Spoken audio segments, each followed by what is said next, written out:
اللهم اجعل في قلبي نورا. بسم اللہ الرحمن الرحیم. تاریخ اسلامی ہند، ہندوستان کی عظیم تاریخ کا مکمل خاکہ. ایپیسوڈ 16، مغلیہ سلطنت کے عروج و زوال کی مکمل تاریخ. ظہیر الدین محمد بابر 1483 عیسوی تا 1530 عیسوی. بابر نے یہ فیصلہ کر لیا تھا کہ اسے قبل کے رانا سنگھا کوئی قدم اٹھائی وہ ہندوستان میں رہنے والے افغانوں سے نمٹ لے گا. ایک طرف تو بیانہ، دھولپور، سنبھل، اٹھاوا اور کالپی ابھی تک افغان حاکموں کے ہاتھ میں تھی. دوسری طرف قنوج سے لے کر بنگال کی سرحد تک کا علاقہ لوہانی اور فرملی قبیلوں کے ہی قبضے میں تھا. بابر نے پرانا طریقہ جو اس وقت قابل عمل تھا اختیار کیا، یعنی اس نے غیر مفتوحہ علاقوں کو اپنے اہم ساتھیوں میں بانٹ دیا اور ان سے کہا کہ وہ ان علاقوں کو فتح کر کے ان پر قابض ہو جائیں. بابر نے شاید افغانوں اور راجپوتوں کی نقل و حرکت پر نظر رکھنے کے لیے آگرہ ہی میں رہنے کا فیصلہ کر لیا تھا. باوجود یہ کہ وہ حالات کے طوفان سے خالی ذہن نہ تھا، تاہم اس نے اپنا دھیان بٹانے کے لیے باغات اور حمام کی تعمیر کا کام شروع کر دیا تھا. لیکن اس کا اصل مقصد یہ تھا کہ رانا سنگھا سے جنگ سے پہلے ہی وہ دھولپور، بیانہ اور گوالیار سے چھوٹے چھوٹے افغان حکمرانوں کا صفایا کر دے. بابر کے حکم سے استاد علی خان نے بیانہ اور دوسرے قلعوں پر بمباری کرنے کے لیے ایک دیو پیکر توپ تیار کی. بیانہ راجپوتانہ کا دروازہ کہلاتا تھا اور اس کے متصل پیلا کھال میواڑ کی شمالی سرحد سمجھا جاتا تھا. چنانچہ بابر کے لیے یہ قدرتی بات تھی کہ وہ اس نواحی اہمیت کے قلعے پر قبضہ کر لے، کیونکہ یہ قلعہ ایک طرف تو اس کی سلطنت کے بچاؤ کے سد فاصل کا کام دے سکتا تھا، اور دوسری طرف اگر وہ راجپوتانہ میں داخل ہونے کا فیصلہ کر لے تو یہ مقام مہم کا مرکز بن سکتا تھا. اس قلعے پر نظام خان کا قبضہ تھا. نظام کا بڑا بھائی اعظم خان کارولی میں توحان گڑھ کے قلعے کا قلعے دار تھا. اس نے بابر کی مدد کا وعدہ کر لیا تھا. تردیپے کو 2500 سواروں کے ساتھ روانہ کر دیا گیا. راستے میں عالم خان بھی اس سے آن ملا، لیکن نظام خان نے اپنی فوجی تعداد پر بھروسہ کرتے ہوئے ایسا زبردست حملہ کیا کہ حملہ آوروں کو بھاگتے پر ہی بن پڑا تھا. بابر کو جب اس جنگ میں کامیابی نہ ہوئی تو اس نے نظام خان کو اس علاقے میں بغیر کسی چھیڑ چھاڑ کے رہنے دینے کا فیصلہ کر لیا تھا. جب رانا سنگھا نے کندر کے قلعے کو، جو رتن پور سے چند میل پر مشرق کی جانب واقع ہے، فتح کر لیا تھا تو بابر نے آنے والے حالات کا اندازہ کر لیا. اس نے اس بات کو بھی اچھی طرح محسوس کیا کہ رانا سنگھا نے بڑی بے پرواہی کے ساتھ اسے نظر انداز کر دیا ہے. ایسا معلوم ہوتا ہے کہ فوجی تیاریوں کی کمی اور افغان دشمنوں سے فوری طور پر نمٹنے کی ضرورت نے بابر کو اس بات پر مجبور کر دیا کہ وہ فی الحال رانا سنگھا کے خلاف جنگ نہ کرے گا. لیکن بابر کی بیانہ کو فتح کرنے کی کوشش اور نظام سے دوستانہ سلام و پیام نے رانا سنگھا کی آنکھیں کھول دیں. اب وہ بابر کے بڑھتے ہوئے اثر و رسوخ اور بیانہ کو فتح کرنے کی کوششوں سے چشم پوشی نہیں کر سکتا تھا. بابر یہ بھی جانتا تھا کہ اگر وہ رانا کی طرف قدم بڑھائے گا تو اس کا نتیجہ کیا ہوگا. چنانچہ اس نے جہاد کا اعلان کر دیا اور 30 نومبر 1526 عیسوی کو ہمایوں کے پاس ایک ایلچی روانہ کیا اور حکم بھیجا کہ جونپور کو کسی قابل اعتماد افسر کے سپرد کر کے فوراً آگرہ واپس آ جاؤ، کیونکہ کافر رانا سنگھا بہت نزدیک آ گیا ہے. چھوٹے چھوٹے سرداروں کے لیے یہ ممکن نہ تھا کہ رانا سنگھا کی قوت کا مقابلہ کر سکیں. چنانچہ انہوں نے بابر کی اس تجویز کو فوراً مان لیا کہ بابر کی حفاظت میں آ جائیں اور دوسرے محفوظ تر صوبوں میں اپنی پہلی جاگیروں کی مساوی قیمت کی جاگیریں حاصل کر لیں. اس طرح گوالیار، بیانہ، دھولپور اور دوسرے قلعے خاموشی سے اس کے قبضے میں آ گئے. ان میں مغل افسروں نے اپنی فوجیں قائم کر دیں. اب بابر کو البتہ ایک زبردست افغان سردار حسن خان میوات کے سلسلے میں ناکامی ہوئی تھی. حسن خان ایک زبردست افغان سردار تھا اور جو ہی اس کا لڑکا ناہر یا طاہر خان، جو پانی پت کے میدان میں بابر کے ہاتھوں قید ہو گیا تھا، چھوٹ کر واپس آیا، اس نے اپنے مخاصمانہ ارادوں کا اعلان کر دیا. بابر کو آخر اپنی دریا دلی کے لیے پچھتانا پڑا. حسن خان نے ابراہیم لودھی کے بھائی محمود لودھی کی جانشینی کا اعلان کر دیا اور ان کے لیے رانا سنگھا کی مدد حاصل کی. جس زمانے میں جنگ کی تیاریاں دونوں طرف کی جا رہی تھیں، بابر بال بال موت کے منہ سے بچا تھا۔ ابراہیم لودھی کی بوڑھی ماں نے احمد نامی ایک ہندوستانی کے ذریعے جو کھانا چکھنے کا کام انجام دیا کرتا تھا، بابر کو زہر دینے کی سازش کی تھی۔ خوش قسمتی سے زہر دیگچی میں پڑنے کے بجائے کھانے کے برتنوں میں جھٹک دیا گیا تھا۔ بابر نے ابھی تک تھوڑا ہی کھانا کھایا تھا کہ اس کی طبیعت خراب ہونے لگی۔ اس سے شبہات نے زور پکڑا اور جب تحقیقات کی گئیں تو سازش کا سب راز فاش ہو گیا۔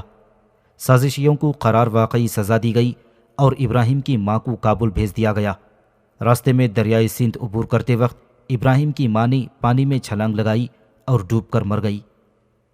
بابر کی قسمت کے ستارے اوج پر تھے، کیونکہ اگر وہ مر جاتا تو جس سلطنت کی وہ بنیاد رکھ رہا تھا وہ محفوظ نہ رہتی اور ہندوستان میں راجپوتوں کا اقتدار قائم ہو جاتا۔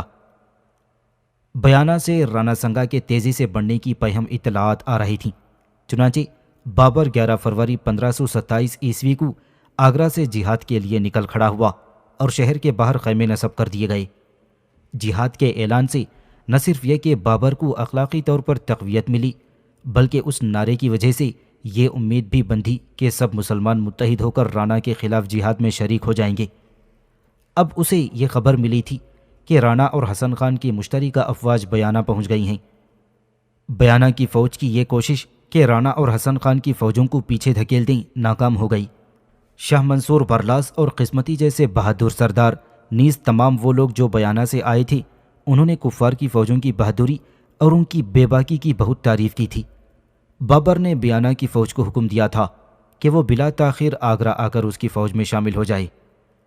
بابر جانتا تھا کہ سیکری کے علاوہ جہاں ایک بڑا تالاب تھا اور کہیں پانی مقدار میں موجود نہیں ہے، اس خوف سے کہ کہیں رانا اس پر قبضہ نہ کر لے، بابر نے اپنے آدمیوں کو روانہ کیا کہ جھیل کے قریب فوج کی خیمہ زنی کے لیے کوئی مناسب مقام حاصل کر لیں۔ اسی دوران بابر کی فوج کا ایک حصہ 1500 سپاہیوں کا دستہ جو عبدالعزیز کی سرکردگی میں خبر رسانی کے کام پر مامور تھا، رانا کی فوج کے ہاتھوں لگ گیا، جسے آزاد کرانے کی ساری تدابیر بری طرح ناکام رہی۔ بابر اس بات سے متاثر ہوئے بغیر اپنی فوج کے ساتھ آگے بڑھا اور تالاب کی ایک سمت پڑاؤ ڈال دیا۔ اس نے پانی پت کی طرح سامنے کی صف میں مضبوط گاڑیوں کی ایک طویل دیوار کھڑی کر دی جو اسی مقصد کے لیے بنائی گئی تھیں، اور ان میں سے ہر ایک کو 7-8 گز کے فاصلے پر رکھ کر لوہے کی زنجیروں سے باندھ دیا گیا۔ یہ صف تو ایک دشمن کی ناگہانی حملے کو روکنے میں کام آتی تھی اور دوسرے بندوقچیوں اور توپ اندازوں کے بچاؤ کا بھی کام کرتی تھی، جو اس کے پیچھے کھڑے ہو کر گولے برساتے۔ جہاں گاڑیاں نہیں پہنچ سکتی تھیں وہاں خندقیں کھود دی گئیں تاکہ ہمارے سپاہیوں کے حوصلے بڑھیں اور فوج کو تقویت کا احساس ہو۔ کیمپ چاروں طرف سے گھیر دیا گیا تھا۔ جہاں کہیں گاڑیاں نہ تھیں اس جگہ لکڑی کی تپائیوں کو 7-7 8-8 گز کے فاصلے پر رکھ کر سوکھے چمڑے کی رسیوں سے باندھ دیا گیا تھا۔ ان تپائیوں کے نیچے پہیے لگا دیے گئے تھے اور اس طرح سے یہ نئی ایجاد بندوقچیوں کے لیے بہت مفید ثابت ہوئی، کیونکہ وہ ان کو اپنی ضرورت کے مطابق آگے پیچھے لے جا سکتے تھے۔ حالانکہ بابر جنگ کی تیاریوں اور بچاؤ کے کاموں میں بہت ہی توجہ دے رہا تھا، لیکن اس کے سردار خوف سے کانپ رہے تھے۔ انہوں نے سن رکھا تھا کہ رانا سنگھا شمالی ہند کا سب سے طاقتور حکمران ہے اور دہلی اور گجرات کے سلطان اس پر قابو نہ لا سکے تھے۔ اس کے علاوہ اس کے پاس ایک زبردست فوج ہے جس کی تعداد عام طور پر 1 لاکھ بتائی جاتی ہے۔ اس فوج میں سبھی پیدائشی جنگجو تھے جو رانا کی ایک آواز پر اپنی جانیں قربان کرنے سے بھی دریغ نہ کرتے۔ بیانہ کی فوج اور مخبر دستوں نے سرداروں کے دلوں میں خوف و ہراس پیدا کر دیا۔ وہ یوں ہی پہلے سے ہی بد دل تھے۔ ان حالات نے ان کے حوصلوں کو پست کرنے میں اور تقویت دی۔ بابر بے حد پریشان و فکر مند ہوا جب اس نے دیکھا کہ افغان سرداروں نے کوئٹل، چندوار، سنبھل اور قنوج کو مغلوں سے دوبارہ چھین لیا ہے۔ علاوہ بریں عالم خان، ہیبت خان اور حسن خان جیسے اہمیت والے افغان سرداروں نے بھی بابر کا ساتھ چھوڑ دیا۔ کسی کے منہ سے بھی کوئی بہادرانہ کلمہ یا مردانہ مشورہ نہ نکلتا تھا۔ ان حالات کو دیکھ کر بابر نے انجمن مشاورت طلب کی اور ایک بہت بڑی جوشیلی تقریر کے بعد اس نے عہد کیا کہ جب تک وہ زندہ رہیں گے دشمن کا مقابلہ کریں گے۔ اس کی اس تدبیر کا بڑا اچھا اثر ہوا۔ ہر شخص نے، خواہ وہ چھوٹے ہوں یا بڑے، بیگ ہو یا معمولی خدمت گزار، خوشی خوشی قرآن مجید کو اپنے ہاتھوں میں اٹھایا، قسم کھائی اور عہد و پیمان باندھا۔ بابر نے اپنے فیصلے کو زیادہ سنجیدہ بنانے اور تائید ایزدی حاصل کرنے کے لیے شراب نوشی ترک کر دی، سونے چاندی کے برتنوں کو توڑ دیا اور ان کے ٹکڑوں کو غریبوں اور فقیروں میں بانٹ دیا۔ اس کی تقلید میں تقریباً 300 بیگ سرداروں نے بھی ایسا ہی کیا تھا۔ جس جگہ شراب پھینکی گئی تھی وہاں ایک خیرات گھر تعمیر کیا گیا اور حکم دیا گیا کہ نشہ آور مشروبات کی تیاری، استعمال اور فروخت بند کر دی جائے۔ مسلمانوں کی ہمدردیاں حاصل کرنے کے لیے یہ حکم بھی صادر کیا گیا کہ مسلمانوں کے سامان تجارت پر، چاہے وہ کسی بھی شہر، کشتی، قلعہ یا گھاٹی میں ہوں، اس پر تمغہ یعنی ٹیکس عائد نہ کیا جائے گا۔ یہاں یہ کہنے کی چندان ضرورت نہیں تھی کہ بغیر ایک عمدہ تنظیمی ادارے کے یہ کام انجام نہ پا سکتا تھا۔ اس وقت کوئی ایسا تنظیمی ادارہ موجود نہ تھا، لیکن ان احکامات کی وجہ سے لوگوں کے دلوں میں بہتر مستقبل کی امیدیں بند گئی تھیں۔ 17 مارچ 1527 عیسوی کو ہفتے کے دن بابر راجپوتوں سے مقابلہ کرنے کے ارادے سے ایک پہلے سے ہی تیار کردہ میدان میں پہنچ گیا۔ کچھ خیمے پہلے ہی سے لگا دیے جا چکے تھے اور ابھی کچھ خیمے لگنا باقی تھی۔ دشمن کے پہنچنے کی خبر آئی، میں فوراً اپنے گھوڑے پر سوار ہو گیا اور حکم دیا کہ ہر شخص فوراً اپنی اپنی جگہ پہنچ جائے اور ہماری فوجیں گاڑیوں کی آڑ لے لیں۔ راجپوتوں کی فوج بابر کی فوج کے مقابلے میں کئی گنا زیادہ تھی اور بلا شبہ ان کے حوصلے بہت ہی بلند تھے۔ صبح تقریباً 9:30 بجے بابر کی فوج کے انتہائی دائیں جانب حملہ کر دیا گیا۔ بابر نے اپنی فوج کے ایک حصے کو تلغمہ حملے کے لیے مخصوص کر رکھا تھا۔ اس میں شک نہیں کہ تلغمہ حملہ آوروں کے لیے بہت ہی خطرناک نوعیت رکھتا ہے، لیکن اس کی دفاعی قابلیت بہت کمزور ہوتی ہے۔ بابر نے جلد ہی خطرے کا احساس کر لیا اور راجپوتوں کے بائیں جانب منتخب منگول فوجیوں کا ایک دستہ ایک تیمور سلطان کی دلیرانہ سرکردگی میں روانہ کر دیا گیا، جس نے ایک جچا تولا حملہ کیا اور اس طرح اس کی دائیں صف پر جو دباؤ پڑا تھا اس میں کمی واقع ہو گئی۔ اب بابر کے اس حملے سے راجپوتوں کے بائیں اور درمیانی صفوں میں خلا پیدا ہو گیا۔ مصطفیٰ رومی نے اس سے فائدہ اٹھاتے ہوئے آگے بڑھ کر خوفناک گولہ باری شروع کر دی، لیکن راجپوت اس ناگہانی حملے سے حواس باختہ نہ ہوئے، بلکہ ان کے نبرد آزما سپاہی موج در موج مغلوں کے دائیں بازو پر حملہ آور ہوتے رہے، جسے بابر کی فوج کے مرکزی حصے کی پوری قوت صرف کر کے ہی بچایا جا سکا تھا۔ دائیں بازو کی طرف لڑی جانے والی خوفناک جنگ نے طول کھینچا، لیکن اس کا نتیجہ راجپوتوں کی توقعات کے مطابق برآمد نہ ہوا، چونکہ مرکزی حصے میں توپ خانہ بڑی تیزی سے کام کر رہا تھا۔ راجپوت اس طرف حملہ آور نہ ہو سکے اور انہوں نے اپنی توجہ بائیں بازو کی طرف مبذول کر دی۔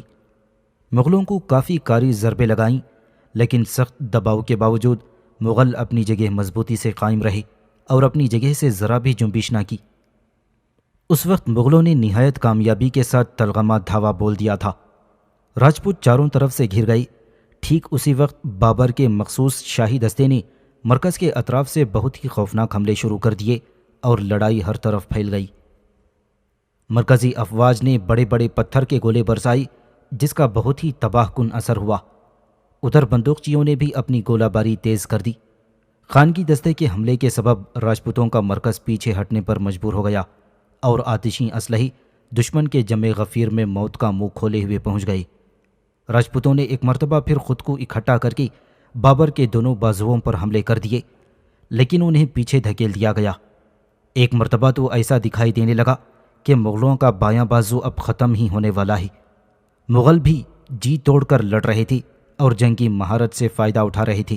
انہوں نے جدید آتشی اسلحوں کی مدد سے بہت سے دشمنوں کو ہلاک کر دیا تھا۔ آخرکار 10 گھنٹے کی زبردست لڑائی کے بعد راجپوتوں کا طوفان مدھم پڑ گیا۔ راجپوتوں کی ہمت اور بہادری پست ہو کر رہ گئی۔ انہوں نے اپنی قسمت و جدید قسم کے اسلحوں کو کوسا، جنہوں نے ان کی تیز دھار تلواروں اور مضبوط دلوں کو بیکار بنا دیا تھا۔ سورج ڈوبنے سے پہلے ہی یہ فیصلہ کن جنگ ختم ہو گئی اور بے درے خون ریزی کے باب کا اختتام ہو گیا۔ ایک دفعہ پھر اعلیٰ فوجی لیاقت، تحمل و بردباری، ماہرانہ تدابیر اور توپ خانے کی کامیابی نے بابر کے قدموں کو چوم لیا۔ اگر رانا بابر کو جنگی تیاریوں کا موقع نہ دیتا اور بیانہ کی فتح کے بعد تیزی سے عمل پیرا ہوتا تو جنگ کا نتیجہ یقیناً بالکل مختلف شکل میں رونما ہوتا۔ اس کے علاوہ خود اس کی قسمت اس کے مخالف تھی کہ وہ جنگ کے ابتدائی مرحلے میں ہی زخمی ہو گیا اور بے ہوشی کی حالت میں میدان جنگ سے ہٹا لیا گیا۔ اس خیال سے کہ فوج میں انتشار پیدا نہ ہو جائے، ایک شخص جھالا اجا کو جلدی سے شاہی لباس پہنا کر اور ساز و سامان سے آراستہ کرا کر رانا کے ہاتھی پر بٹھا دیا گیا۔ سپاہی اس خیال میں رہے کہ رانا ان کی رہنمائی کر رہا ہے، لیکن حقیقت میں وہ لوگ اس کی لیاقت، تجربے اور رہنمائی سے محروم تھے۔ البتہ رانا کی فوج میں کسی قسم کی غداری یا فرار کا واقعہ پیش نہ آیا۔ بلا شبہ جنگ کے اثرات بہت ہی دور رس تھے۔ اس شکست کے نتیجے میں راجپوتوں کا اتحاد، جو کہ صرف نسل، قومیت، مذہب اور تمدن کی اعلیٰ نظریات بلکہ ادے پور کے خاندانی وقار اور ان کے سرداروں کی فوجی اور سیاسی فتوحات پر مبنی تھا، پاش پاش ہو کر رہ گیا۔ اس طرح اس کے وقار کو زبردست ٹھیس پہنچی۔ ان کا اتحاد پاش پاش ہو کر رہ گیا، اس طرح ان کے وقار کو زبردست ٹھیس پہنچی۔ اس اتحاد کے خاتمے کے نتیجے میں ہندو اقتدار اور برتری کا ہولناک تصور، جو کہ شمالی ہند کی مسلمان حکومتوں کو سخت امید و بیم کی حالت میں رکھے ہوئے تھا، وہ بکھر کر رہ گیا۔ بہت سے قومی راجپوت سرداروں کی بربادی اور رانا سنگا کے ناکارہ ہو جانے کے بعد جو پھوٹ پڑی تھی، اس کا نتیجہ یہ ہوا کہ راجپوتانہ کے دروازے ایک بار پھر ہمسایہ حکومتوں کی لوٹ مار کے لیے کھل گئے اور وہ بے درنگ غارت گری میں مشغول ہو گئے، اور مغل سلطنت کی تاسیس میں جو رکاوٹیں تھیں وہ خانوا کی جنگ سے ختم ہو گئیں۔ اب بابر نے غازی کا لقب اختیار کر لیا اور ہندوستان میں اس کا تخت محفوظ ہو گیا۔ اس کی توجہ کا مرکز کابل سے ہٹ کر ہندوستان قرار پایا۔ سب سے اہم بات یہ کہ راجپوتوں کی شکست نے افغانوں کی کمر توڑ دی، اور اس میں شک نہیں کہ اگر افغانوں کو راجپوتانہ کے قومی اور آزاد راجاؤں کی حمایت حاصل ہو جاتی تو ان کی متحدہ طاقت مغلوں کے لیے زیادہ خطرناک ثابت ہوتی۔ رانا سنگھا کو باسوا یعنی جے پور لے جایا گیا، جہاں سے وہ رتنپور چلا گیا۔ کہا جاتا ہے کہ اس نے قسم کھا لی تھی کہ جب تک وہ بابر کو شکست نہ دے گا، چتوڑ واپس نہیں جائے گا۔ اب اس نے دوسری جنگ کی تیاریاں شروع کر دیں۔ جب اسے پتہ چلا کہ بابر چندیری کی طرف گیا ہے تو اس نے بھی اپنی فوج کو اس کا تعاقب کرنے کا حکم دیا تاکہ پیچھے سے اس پر حملہ کر دے۔ رانا سنگھا نے اپنے سرداروں کے اس مشورے پر عمل کرنے سے گریز کیا کہ اتنی جلد دوبارہ جنگ نہ چھیڑی جائے، اس لیے سرداروں میں اس کے خلاف سازش پھیل گئی اور اسے زہر دے کر مار دیا گیا۔ رانا کا 30 فروری 1528 عیسوی کو کالپی میں انتقال ہوا، لیکن اس کی نعش کو منڈل گڑھ لے جا کر جلا دیا گیا۔ فتح کے بعد بابر بیانہ روانہ ہوا۔ وہ چاہتا تھا کہ جلدی راجپوتانہ میں داخل ہو جائے، لیکن موسم گرما نے اسے میوات سے آگے نہ جانے دیا۔ بعد میں اس نے میوات پر قبضہ کر لیا۔ بابر پر سخاوت اور دور اندیشی غالب تھی، اور اس نے ناہر خان کو پناہ دی اور اس کے باپ کی دشمنی کے باوجود اسے لاکھوں روپے کی جاگیر عطا کر دی۔ بابر نے جب خوب اندازہ کر لیا کہ اب اس کی حیثیت مستحکم ہو چکی ہے تو اس نے اپنے ان افسروں اور سپاہیوں کو جو کابل اور بدخشاں کی برفیلی پہاڑیوں میں جانے کے لیے مسترب تھے اجازت دے دی، اور بابر بیکار نہ بیٹھا۔ مشرق میں جو افغان رہ گئے تھے ان کے مقابلے کے لیے اس نے مہمیں روانہ کر دیں۔ بابر جلد از جلد راجپوتانہ کا مسئلہ حل کرنا چاہتا تھا، مگر مشرقی خطے کی حالت نازک ہو گئی۔ نصرت خان حاکم بنگال نے نہ صرف لودھی سلطنت سے آئے ہوئے افغان سرداروں کو پناہ دی، بلکہ ابراہیم لودھی کی لڑکی سے شادی کر کے ایک طرح سے افغانوں کی سرداری کا حق حاصل کر کے ان کے معاملات میں دلچسپی لینے لگا۔ پانی پت کی جنگ کے بعد بابر کی فوج کی خستگی اور اپنی قوت کی افزائش سے فائدہ اٹھا کر افغانوں نے مغل افسروں کو نکال باہر کیا یا گرفتار کر لیا اور اپنی آزادی کا اعلان کر دیا۔ الیاس خان نے دو آبا میں، قطب خان نے چندوار میں، حسین خان نوحانی نے راپری میں، بلبن و بایزید نے اودھ میں، اور اس کے علاوہ بہت سے ہندو سرداروں نے مغلوں کی اطاعت سے انکار کر دیا۔ بابر نے ایک طرف تو اپنے کچھ بہترین سرداروں کو مشرقی علاقے میں افغانوں سے نمٹنے کے لیے روانہ کر دیا، دوسری طرف خود میوات سے سنبھل کا دورہ شروع کر دیا۔ بابر کو یقین تھا کہ اس کے بیگ سردار افغانوں کو مغلوب کر لیں گے، اور اسی لیے اس نے مزید انتظار کیے بغیر چندیری پر حملے کا منصوبہ تیار کر لیا۔ چندیری ایک سطح مرتفع پر واقع ہے جو تجارتی اور فوجی اہمیت کا عامل تھا۔ اس شہر کی زرخیزی کا اندازہ اس طرح لگایا جا سکتا ہے کہ کہا جاتا تھا کہ شہر پناہ کی دیوار کے اندر 12,000 مساجد، 384 بازار اور 14,000 پتھر کے خوبصورت مکانات موجود تھے۔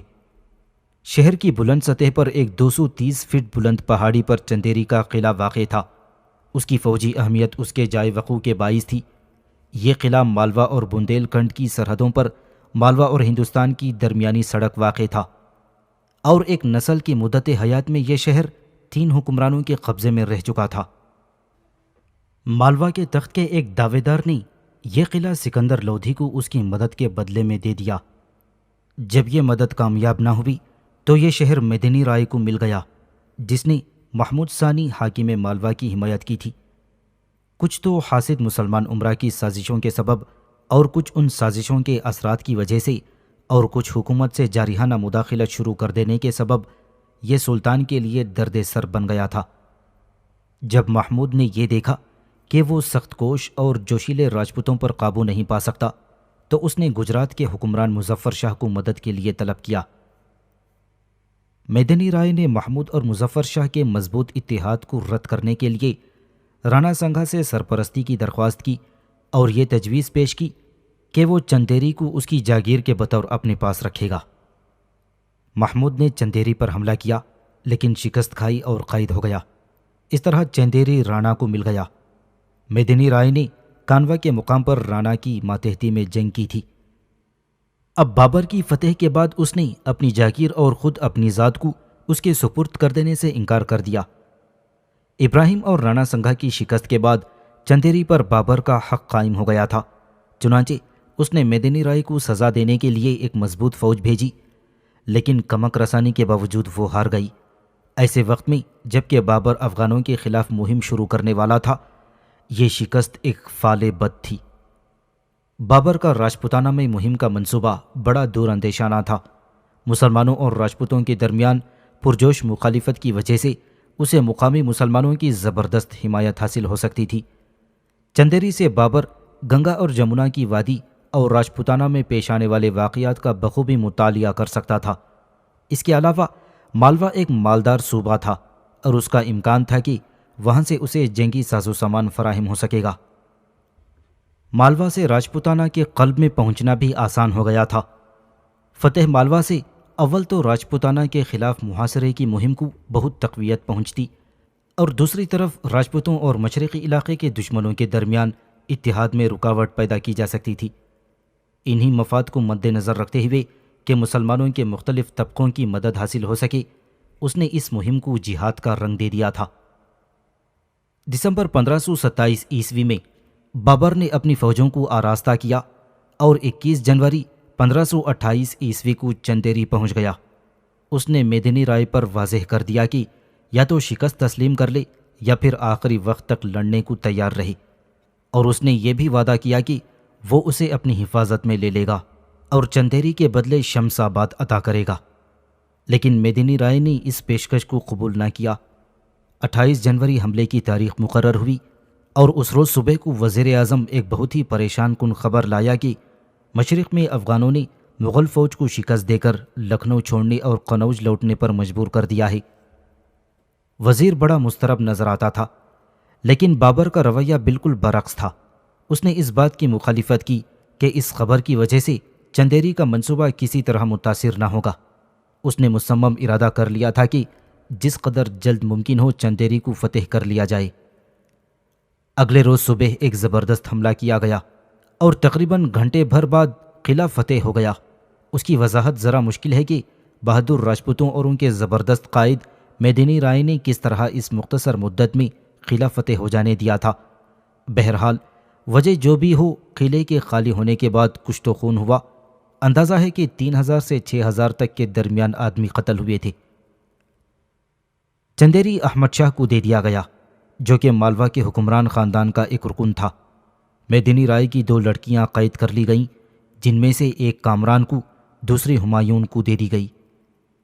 بابر کا اصل منصوبہ یہ تھا کہ رائے سین، بھیسلا اور سنگرور کو فتح کرنے کے بعد چتوڑ پر حملہ کیا جائے، لیکن افغانوں کی سازش کی پریشان کن خبروں کے باعث اس نے اپنی توجہ مشرق کی جانب مبذول کر دی۔ بابر نے احمد شاہ کو چندیری کا بندوبست سپرد کر دیا اور 2 فروری کو مشرق کی طرف کوچ کیا۔ راستے میں اسے پتہ چلا کہ افغانوں نے قنوج اور شمس آباد پر بھی قبضہ کر لیا ہے۔ چنانچہ وہ جوش و غضب میں آگے بڑھتا گیا اور 25 تاریخ کو قنوج پہنچ گیا۔ بابر کی آمد کی خبر پا کر افغان دریائے گنگا کے مشرقی سمت چلے گئے اور اس کی پیش قدمی کو روکنے کی کوشش کی گئی۔ مغلوں نے توپ خانے کی گولہ باری کی آڑ میں دریا پر پل بنایا اور سخت مخالفت کے باوجود دریا پار کر لیا۔ جب افغانوں نے یہ دیکھا کہ ان کی ساری تدابیر بیکار ہو گئیں تو وہ فرار ہو گئے۔ سپہ سالار چین تیمور سلطان کو حکم دیا گیا کہ افغانوں کا تعاقب کرے اور خود بابر براہ لکھنؤ اجودھیا کی طرف بڑھا۔ افغانوں کو بنگال و بہار کی طرف بھگا دیا گیا اور شاید بکسر تک پہنچ گیا۔ فی الحال افغانی خطرہ ٹل گیا تھا، چنانچہ بابر آگرہ واپس آیا، جہاں اس نے موسم برسات میں ادبی کاوشوں اور چہار باغ لگانے میں صرف کیا۔ ستمبر میں بابر شکار کے لیے دھولپور کی طرف گیا اور اس موقع سے فائدہ اٹھا کر دھولپور اور گوالیار ہو آیا۔ اس نے اپنی بیماری کے باوجود جو افیون کھانے کے سبب لاحق ہو گئی تھی، مان سنگھ اور وکرماجیت کی عمارتوں کو جو فن تعمیر کی خوبصورتی کی وجہ سے مشہور تھیں ملاحظہ کیا، اور ان عمارات نے مستقبل میں فتح پور سیکری کی تعمیر پر اثر ڈالا، جو کہ آج تک اکبر کی عظمت کی یاد تازہ کرتی ہے۔ رانا سنگھا نے 3 لڑکے چھوڑے، ان میں سے ایک رانا سنگھا کا جانشین بننے کی امید لگائے بیٹھا تھا، لیکن عوام نے اس کے تیسرے لڑکے رتن سنگھ کو جانشین بنایا۔ اس کی ماں جودھ پور کے خاندان سے تعلق رکھتی تھی، جس میں راجپوت نسل کا غرور اور جنگجویانہ خوبیاں پوری طرح موجود تھیں۔ اس موقع پر اس کے 2 بڑے بھائی وکرمادتیہ اور ادے سنگھ رتنبور میں اپنی ماں رانی پدماوتی کے پاس تھے، جو کہ بوندھی کے خاندان سے تعلق رکھتی تھی۔ رانا سنگھا نے انہیں رتنبور جاگیر میں دے کر ان کے ماموں سورج مل کو سرپرست مقرر کر دیا تھا۔ رتن سنگھ نے میواڑ کے حکمران کی حیثیت سے وکرمادتیہ سے سونے کا پٹکا اور تاج طلب کیا، جسے رانا سنگھا نے کسی جنگ میں حاصل کیا تھا اور اس وقت اس کے قبضے میں تھے۔ وکرمادتیہ ان نشانیوں کو دینے کو تیار نہ تھا۔ رتن سنگھ کو یہ بات بھی پسند نہ تھی کہ تقریباً 50 لاکھ روپے کی جائیداد وکرمادتیہ اور ادے سنگھ کے قبضے میں رہے۔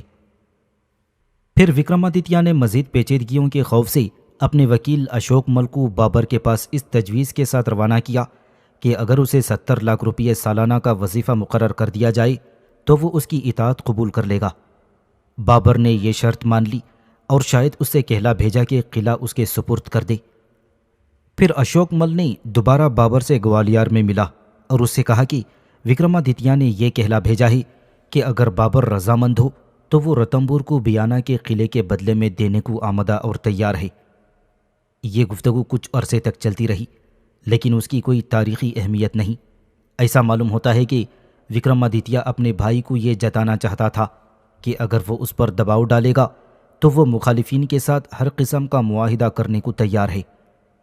اب رتن سنگھ نے سمجھداری سے بات کو آگے نہ بڑھنے دیا اور وکرمادتیہ بھی بابر کی تجویز پر خاموش رہا اور یہ گفتگو آخر ناکام ہو گئی۔ بابر نے ابھی تک اپنے آبا و اجداد کی سلطنت کو جیتنے کا ارادہ بالکل ترک نہیں کیا تھا۔ حقیقت تو یہ ہے کہ وہ سمرقند کو، جو کہ اس کے خوابوں کا شہر تھا، فتح کرنے کے لیے مناسب موقع کا منتظر تھا۔ وہ ازبکوں کی قسمت کی بلندی اور پستی کا بغور مطالعہ کر رہا تھا۔ وہ یہ خبر سن کر کہ ازبک ایک بار پھر زبردست طاقت جمع کر رہے ہیں اور ایرانیوں کے مقابلے میں اس کا پلہ بھاری ہے، تو وہ بہت متفکر ہو گیا۔ اس کے علاوہ بابر ہمایون کے ان باطل خیالات سے بھی فکر مند تھا، جو حوصلہ مند اور پرجوش ہونے کے بجائے دنیاوی آلودگیوں سے کنارہ کشی اختیار کرنے کے بارے میں سوچتا تھا۔ بدقسمتی سے بجائے اس کے کہ ہمایون کے دل میں جوش و ولولہ پیدا ہو، اس کی پیشانی سے کمزوری کے آثار نمایاں ہو رہے تھے۔ یہاں تک کہ کہا جاتا ہے کہ اس نے اس بات کا بھی اعلان کر دیا تھا کہ وہ کابل واپس جانا چاہتا ہے۔ گو یہ بات مشکوک معلوم ہوتی ہے۔ پھر جب نومبر میں یہ خبر ملی کہ شاہ طہماسپ نے ستمبر 1528 عیسوی میں ازبکوں کو شکست دے کر بڑا خون کیا تھا، تو بابر کی پریشانی رفع ہوئی۔ اس نے ہمایون کو ایک پرزور خط لکھا جس میں اسے ہدایت کی گئی کہ وہ سمجھداری اور احتیاط سے کام لے کر ترک دنیا کے خیالات کو ذہن سے نکال دے اور حصار ہرات اور سمرقند کو فتح کرنے کی کوشش کرے۔ چنانچہ ہمایون نے ایک بڑی فوج جمع کی، جس سے ازبکوں پر، جو ابھی اپنی شکست سے سنبھل بھی نہ پائے تھے، بہت اثر پڑا اور انہوں نے صلح کی خواہش کا اظہار کیا۔ پھر دسمبر 1528 عیسوی میں بابر نے مجلس مشاورت طلب کی اور کچھ بحث و مباحثے کے بعد یہ طے پایا کہ عسکری مرزا کو مشرق کی طرف بھیجا جائے۔